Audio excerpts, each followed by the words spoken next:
Welcome to Malcolm and We, brought to you exclusively on malcolmpresents.com, a streaming platform heard around the world and beyond. I have to go and beyond, I have to go deeper. I have no idea. I know where around the world is. I don't know and beyond is. It's, you're right. You can look up into the stars, and we might be reaching there in another 1,000 years, the farthest star away. Anyway, I'm Malcolm Berman. And this is my host, Jana Larson, my co-host. And Jana, introduce our guest. Yes, thank you. Today we have Antoinette Rootsdawtah Hall, and she's a world-renowned keyboardist in the reggae industry. She became involved in the spiritual community after working with Pato Banton and joining his global mission of spreading the good news that we're all God's children, brothers and sisters. In 2020, she and Pato established their nonprofit organization, Identia, to support their local, national, and global spiritual ministry. Additionally, she started the nonprofit organization Stand Up for Justice during the George Floyd outcry and demonstrations across America. After being diagnosed with breast cancer in 2021, she decided to bypass conventional treatments and focus on her healing journey using alternative medicine and spiritual practices. Antoinette remains dedicated to educating her local community about social issues and a holistic approach to life, while sharing celestial truths and healing techniques through her social media sites and during her music tours around the world. And we're so lucky to have Antoinette here because she and Pato just started on their summer tour with their film documentary about Ubuntu. And they will be starting today in San Francisco and going till the end of August. So we're very lucky to have her. And she's a very good friend of mine from many past lifetimes. Thank you, Jana. I'm so excited to be here with you guys. Oh, we're excited to have you. Where should we start? There's just so much to say. But one thing, burning question. How did you meet? Uh, you and Pato are married. Mhm. So how did that? It sounds like a great love story. It's girl, this is crazy because we actually met back in 1994 when I was in the opening band and he was with this band called the Reggae Revolution. And when I first saw him, I was like, who's this band? It was like all these guys dressed in white and this killer guitarist girl, dreadlocks. She was like, flipping it and everything. And they was like spinning around and dancing and the instruments all over their head. And I was like, these guys were Oh, so wow. incredible. And I was like, I never felt so like that starstruck because I'm not impressed by celebrities or things like that. But I said, I really wanted to go and talk to him. So after the show, I went backstage to talk to him and we were speaking and in his RV that's he was traveling in an RV and he had like a little single bed was a library. Now, if you've ever toured with musicians or artists, it's kind of like, sex, drugs, and rock and roll. And on his bus, he had a library. I was like, wow. So we started talking about like religion and science and philosophy and politics and all these different things for a long time. After that, I didn't see him again. And then I ran into him years later. And then I heard he was somewhere in the States. And this was years later, I'm in Hawaii and we happened to be on the same show. And then I was like, wow. I was like, wow, Pato, you remember me? He's like, of course I remember you. But at that time I was married and my husband and I wasn't married. We were my baby father, daddy, whatever. We Yeah. were doing a show together with them in Hawaii. And then years later, we ran into each other again in California. And I was like, this is crazy. Three times a charm. So he's playing at the House of Blues, which is now gone, and I'm waiting in the dressing room for him to come backstage. I'm talking to every Tom, Dick, and Harry that is back there, all their grandmas, all their family, because it's the House of Blues and it's like huge. Everybody's up there. I'm like, he never even went backstage. He was downstairs the whole time at the merch booth, like signing autographs and taking pictures with people. So I didn't even see him. So after they kicked me out of the House of Blues, I'm in the parking lot and I see Pato. I was like, hey, Pato, remember me? He goes, of course I remember you. I was like, you don't remember me? He goes, of course I remember you. Mhm. So me and my girlfriend, we go into his RV and we're talking with him again. And then this time we're just chatting about all these different things. And then he says that about the music and everything else. But from that point, months later, he called me up and he said he was forming a new band and he would like me to be in that band. So from 1994 to 2009, I had only seen him like 3 different times.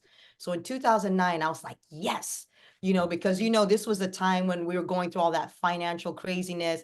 I had just taken a job in Beverly Hills, working as a medical finance officer because I wanted like 401k and Social Security and all that jazz. It was like, I need a regular job. I cannot be doing music because music cannot sustain me.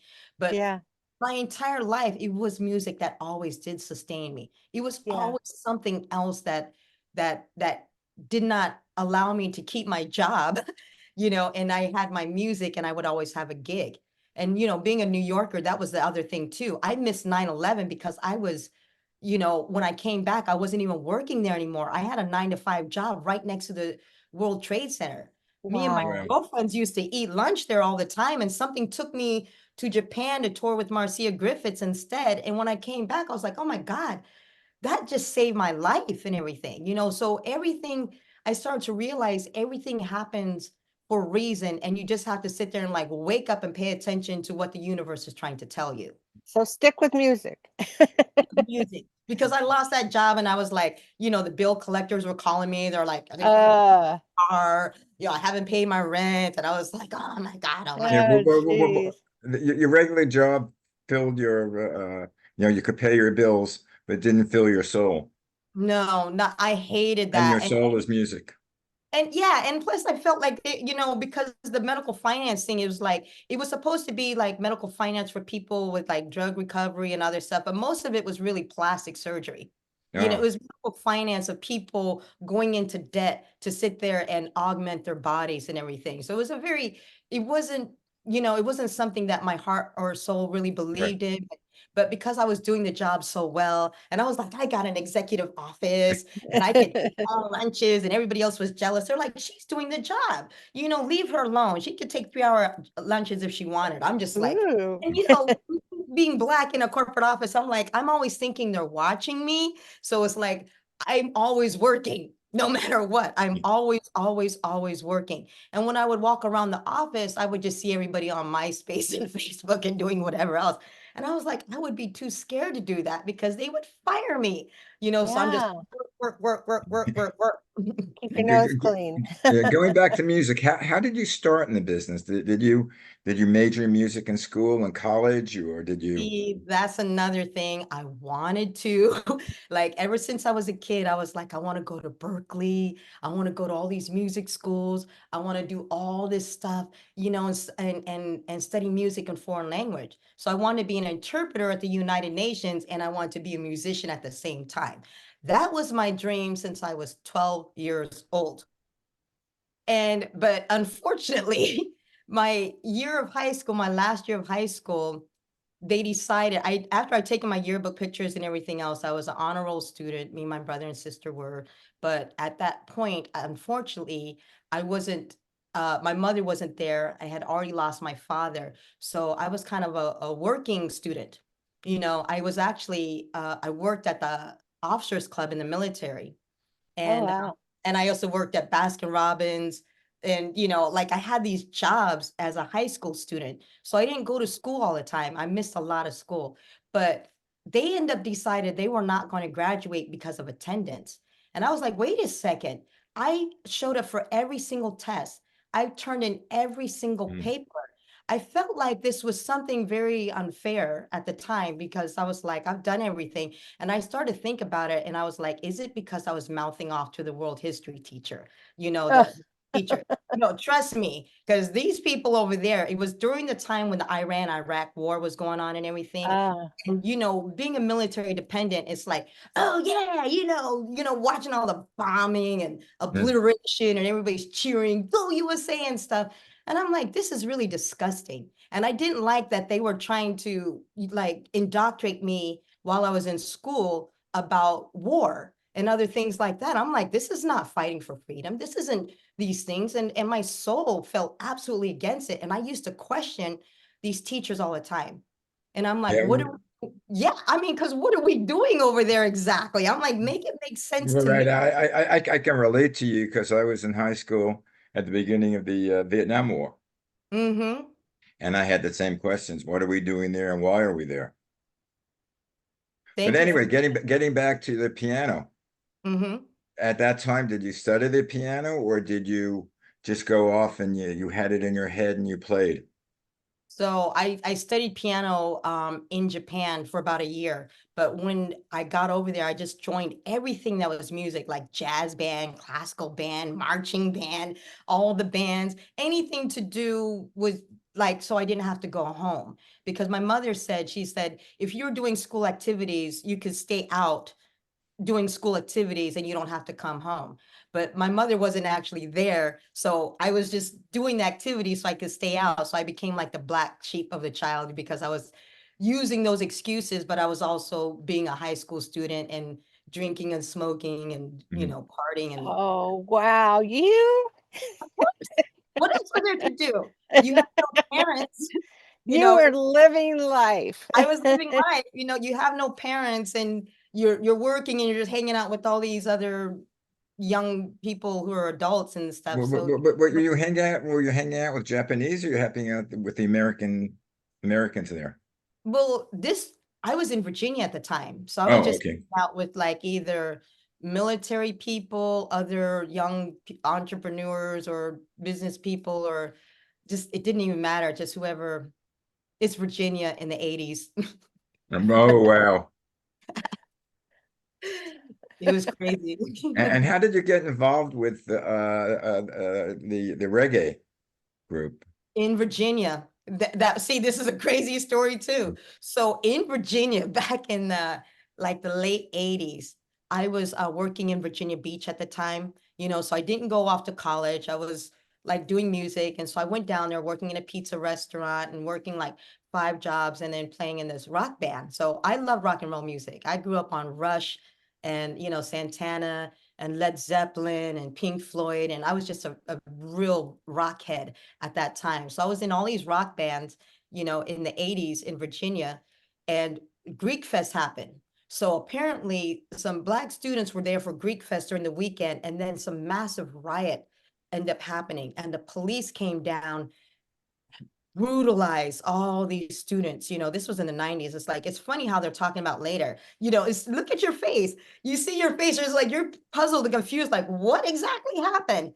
Girl, let me tell you, they had helicopters, like it looked like Saigon. They had the local police, the state police, the National Guard, and the military came and swept the streets of Virginia Beach and beat and brutalized all these black students that were there for the weekend.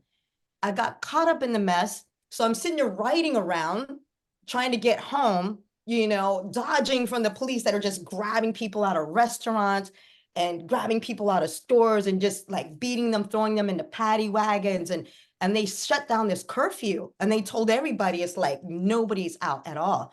And I'm like, what the hell? CNN, ABC News, all the news channels. And I'm like, none of that stuff made the news, but they have all the footage. They have all the footage. It was one of the worst things ever. But apparently what had happened was like seeing so many black students down, it's just like spring break, like you see in Florida, but this is spring break for black students.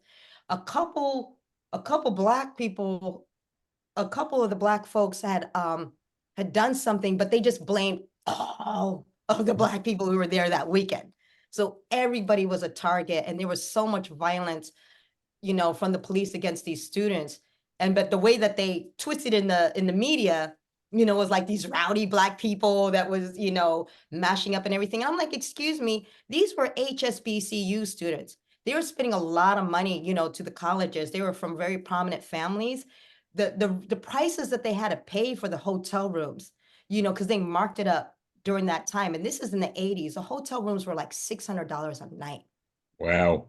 Yeah, that's what they did to them. They never made it that high for anybody else, only for when those students came. So when they said they locked those students up in there and they couldn't do anything, they're like, you just totally ruined our weekend. So of course they got upset. They're all trapped, or I can't. And some girls tried to leave, they wouldn't let them leave. Mm. That's when they start throwing things out the window, and they're like, see how rowdy they are, they hurt this horse. And I was like, oh my God. Yeah, but that was horrible, and that's what made me leave. I was like, I really need to get out of here and go somewhere else. And that's how I got into a different kind of music. And I went to Richmond, where I met a dreadlock named Ross Mel playing chess in a village cafe. And he says, can you play reggae? I'm like, I can learn. And I was like, I just love reasoning with him. We were just talking, having the most brilliant conversations while we were playing chess. And he was such a genius. I'm like, wow, this is so different from anything I've ever seen before in my entire life. It changed my life. Yeah. How did you get Wow. involved with the global mission of spreading the good news? Which I Easy. love that title. Yeah, because reggae music it states one God, one aim, one destiny. This is the one thing that can really unite people. And I realized too that if I couldn't listen to my teachers, and if I couldn't listen to my parents, and then it's like, who do you trust? But when you listen to reggae music, it was like, wow, they always talk about hope. They always talk about the future. They always talk about family. They always talk about community. They always talked about unity. I was like, this is such a beautiful message that was beautiful for humanity. I was like, Bob Marley, literally with one love, was Yeah. the message for the entire world. I decided, even though I listened to all kinds of music, jazz and rock and roll and classical and everything else, reggae music was the one thing that really brought everybody together. You can go anywhere in the world, Japan, Australia, Africa, Germany, and everybody will be holding hands, singing one love, or just feeling that kind of energy. It happens every time. There's no doubt that you can calm down anybody with some reggae music. Yeah, there's just something about it. It's the beat. It's just everything. It's pleasing. It's pleasant to listen to. And no matter where you hear it, as you say, uh, whether it's in some stodgy place in New England or, a party beach, wherever, what's the word? Addicting there. Mhm. Yeah.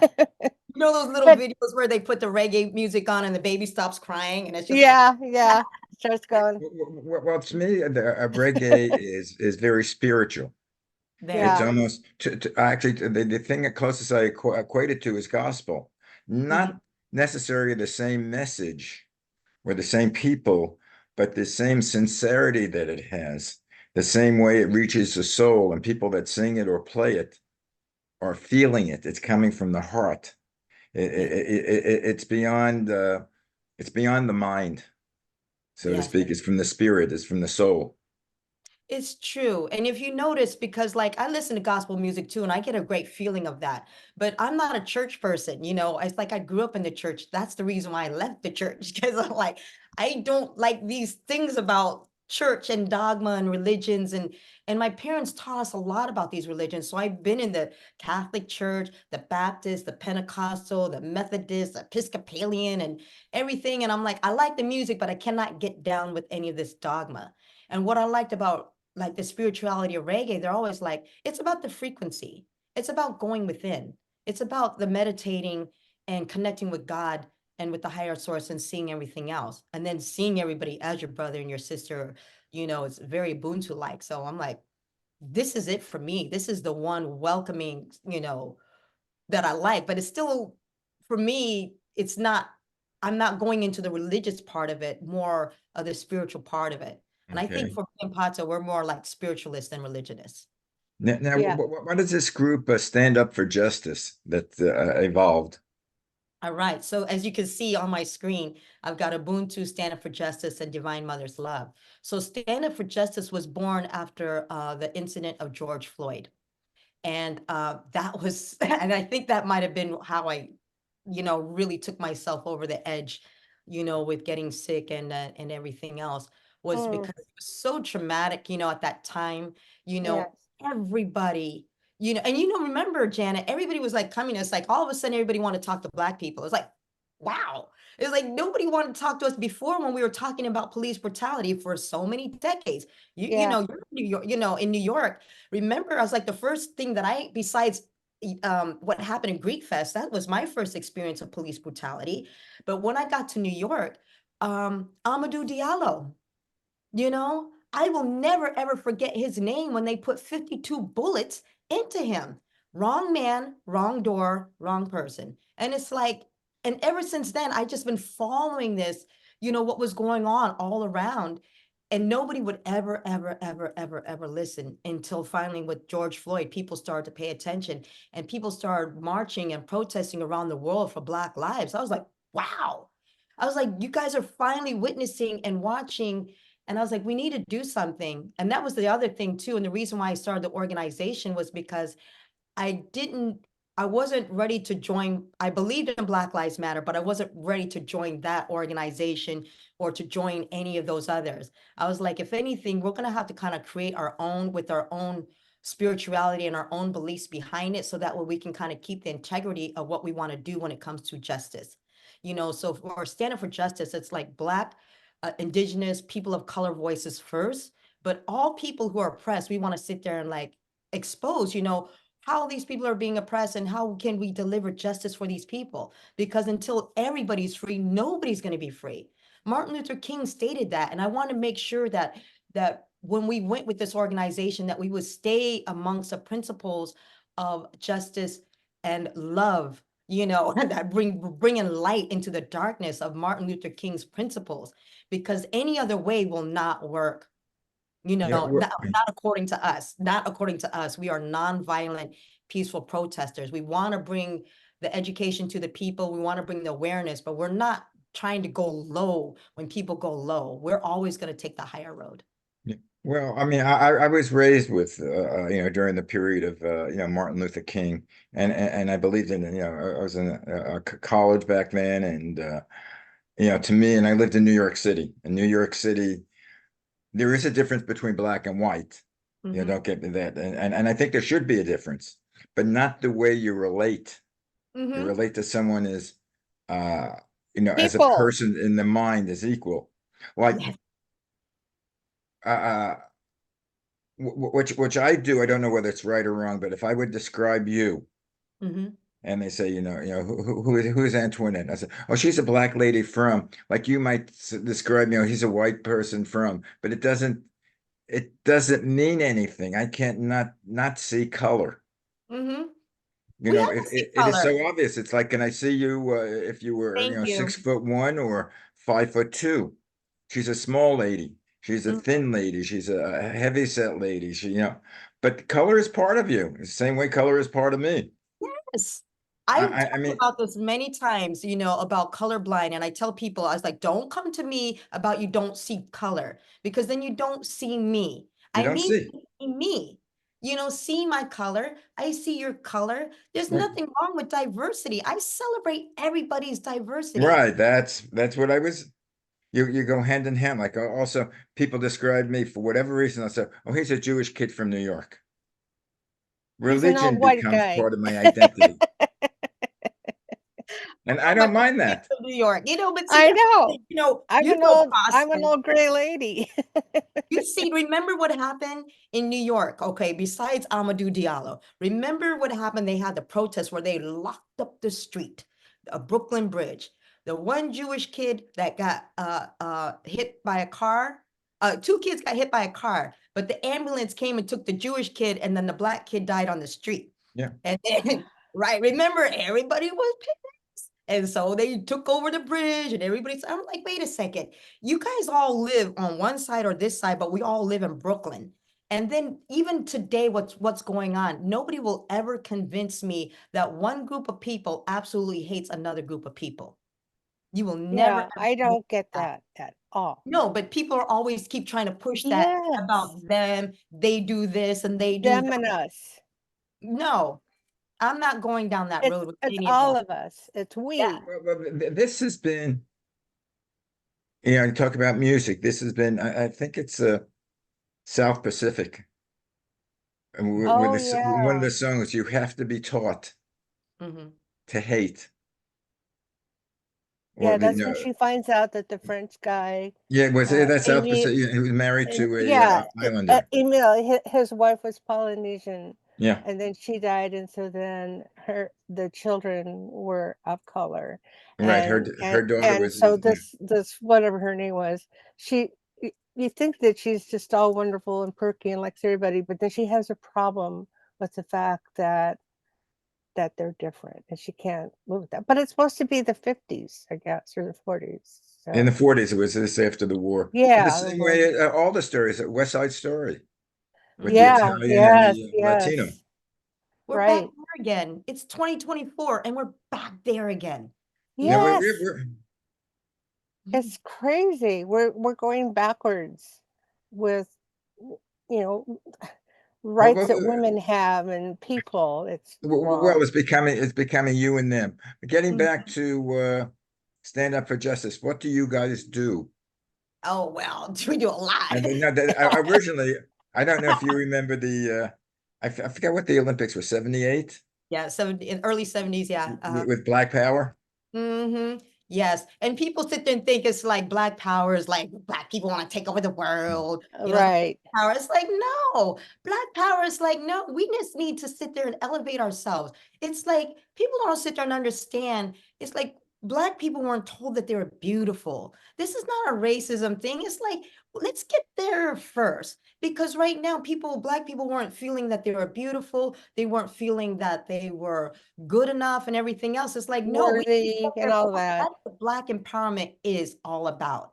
It's It's not like about like women taking. empowerment too. I mean, it's not supposed to be less than anybody else. It's just claiming what you deserve. So this Saturday, this is going to be our fourth year hosting Juneteenth. So we held the first Juneteenth, and it's like one of the largest in Southern California. The first one we held was in Lake Elsinore, and then the last three that we've held has been in Menifee. We're talking thousands of people coming out, to our Juneteenth events. We've been hosting Martin Luther King Days in Lake Elsinore and also in San Diego. We also put on I realized like the events were like the best way because this guy, he was like in tears last year.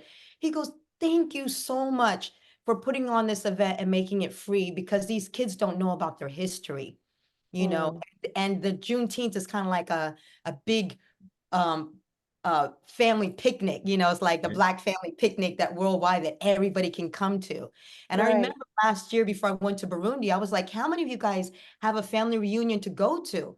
And only one person raised up their hand. And I was like, when I raise up my hand, I'm like, I have a large family that we've kept together since the end of slavery. That it's like Roscoe Jenkins. It's like hundreds of us get together every couple of years for a family reunion. And I realized that so many Black families were disconnected. Like they get all emotional. They're like, I wish I had all that, family to be able to go to of aunts, cousins, uncles, and everybody else, their support versus us just being our own family by ourselves. And I was like, all right, these events is a way to bring people back together. And then on top of that, that they've been censoring Martin Luther King, Toni Morrison, um, uh, Maya Angelou, a lot of our greatest, James Baldwin, a lot of our great Yes. authors are being banned in like 13 states right now. I'm And like, that's awful. I know. So this is like if I'm the way that I see it is that the government or politicians or people can always try to stop us from doing whatever. But as long as we come from a place of love, we're always going to sit there and bring out the truth and justice for the world to be able to hear and see. You can't stop, Yes. you know. But it's just amazing how much of a battle it is. And but when you study through, through history, why is it that we can't learn from history and see that, it doesn't work to go against people. It only works when you go with people. And, Exactly. What I type of thought that was, go ahead, Malcolm. what type of music do you play at these festivals? All kinds. So we do reggae, we do jazz, we do R&B. There's a woman named Maria Antoinette. She's been on there for a while. She's a harpist. And I'm like, Ooh, yeah, I was like, she's an amazing harpist, like wow, look at all this incredible talent. And then plus too, the first one that we held, like people thought it was only for Black people. It's supposed to be freedom. But just like Pato said, it's like we can't even celebrate 4th of July. We celebrate Cinco de Mayo. We celebrate Chinese New Year with everybody else. Why can't everybody else celebrate the freedom of everybody? This is for everybody. So when my white friends came out to the Juneteenth, they're like, wow, we really had a good time with the music and the food and the people. I'm like, that's how it's supposed to be. It's unity in the community. This is how we come together. Oh, I But like that. Unity in the community. Oh, I like that. That but once we went to Africa, I didn't even realize when we shot the documentary, they made my organization international. They were researching us, and it was another media organization. I was like, oh, wow. Thank you. I was like, now we're really going international. So now, besides the things that we do in America with Stand Up for Justice, we also are doing international work tied in along with Ubuntu International. So we're supporting arts, we're supporting young people. We're just doing whatever we can and just like make this planet a better place. yeah, Yeah, what Malcolm, that's going to be a way that we're cooperating together, and Antoinette can speak to it much better than I can, but it's a movement. I think it's really a movement, and it's going to be to so that means I am because we are. Say that. Did I get it right? I am because we are. Yeah. Yes, we are because I am. Yes. That is So Yeah, for some reason, this unity reminded me of Malcolm X. And Malcolm X was originally a black Muslim, Mhm. and it was basically, but when he went to Mecca, Africa, Mecca, and he went to the religious thing in the Middle East, and he Mecca. realized that Muslims were black and they were white, and that there Mhm. was no difference. So for him being a black Muslim, he really wasn't a Muslim at heart. Mhm. He had to include everybody. There were white people who were Muslims that It were good. changed life. It changed his life. And that's why I really love him as like a hero. I'm like, he's my number one hero, Well, really. that's why he was assassinated. I know. And it was funny because when I was sitting in that chess shop, playing chess with Ross Mel, the reggae guitarist, he's a brilliant jazz guitarist and reggae guitarist, by the way. He was the one who gave me that book, The Autobiography of Malcolm X. And Alex when I Haley, that read was that a book, wonderful book. changed And my actually, if you don't like reading, it's a great film. yeah, I but the think it's book is better. yeah, The book all is books are bad. When it's a great book, it's a great book, but that and changed my life. And they I have so love much how more detail in it than yes. they can in a movie. But anyway, Antoinette. By the way, what does you have the name Roots Douta? It's data. patois. Yeah. It's so Rootsdawtah is patois for daughter, Oh, okay. and I got it from this song. It said she's an uptown girl who knows her roots and her culture. Irie Rootsdawtah. And I'm like, Oh, okay. that's me because I'm so bougie. I'm an uptown girl. I'm a city girl. I'm like this, but I love getting down to my roots. And I realized it's not just to like my roots and my culture, my African roots and culture, my Asian roots and culture, but I realized on my healing journey, it's actually grounding roots and culture, roots back to the mother, back to the earth, that kind of root. So now my African name is Nombello, which is mother of nature, Yeah. sister of nature. So I'm like really getting down into the nitty gritty of the Well, roots. speaking about, have you seen I think it's Henry Louis Gates or Louis Henry Gates in Finding Your Roots? Mm-hmm. Because he traces people back to like, 10th generation and who their parents were and whether you're black, white, or indifferent. Yes. And it's fascinating. I'm And it's trying to get fa my family on that show because, like I said, our family, we can trace our roots to the end of slavery. 1861 and 1863, they were already like my great grandparents were born as slaves, and it was weird when I first came back to the States, I did meet my great grandmother, and it was Wow. really creepy down there in Alabama to be in the house where all the original slave quarters, like they ended up buying the house and they built their homes there, Well, you know. yeah. So when and when you learn about the history about through Jim Crow and then how they start to migrate north during, you know, like the factories and then the wars and stuff like that. So our family is based out of there from slavery, sharecropping, Jim Crow, barbershop, entrepreneurs, Detroit, Cincinnati, migrating out west. It's like we've got all of that. Well, the whole gamut. What we don't have is before, you know, and we found out, I think it's the US government, I think they supposedly had released the slave records, like if we can trace our roots even further back into Africa. Yeah, but they So, do finding your roots. They go back even to slave because they go to the slave owners who list the children that live with them or the slaves that they owned, and they Mhm. trace it back then and even before then. But anyway, our time is up, believe it or not. We must have you back again. I will. And And we'll you talk must about all of this adventure. and you must contact us when you're more serious about doing your podcast. Mhm. Because I'd be love to have you as one of one of the shows on Malcolm Presents and help you do which I believe with you. I believe people like seeing who the voices that they hear. And now, due to technology, Zooming is the way to go. Absolutely. And it doesn't cost a fortune. Mhm. And here we are. Anyway, I thank you very much, Antoinette, and look forward to seeing you. If you're performing anything in Los Angeles, please let me know. Oh, are you in LA? Okay, I'm in great. LA. Wonderful, wonderful. I know you're up in San. I think by the show, people see the show, it might be too late for your Juneteenth. Mhm. But let us know what you're going to be doing after that, or tell Yana, and we'll promote it on other shows that we have. But anyway, I thank you very much. And Thank I just want to remind people that they're listening to Malcolm and We, heard exclusively on malcolmpresents.com, a streaming, I'm not podcast, a streaming platform heard round the world. And again, I have to go and beyond. Thank you again. Bye. Bye.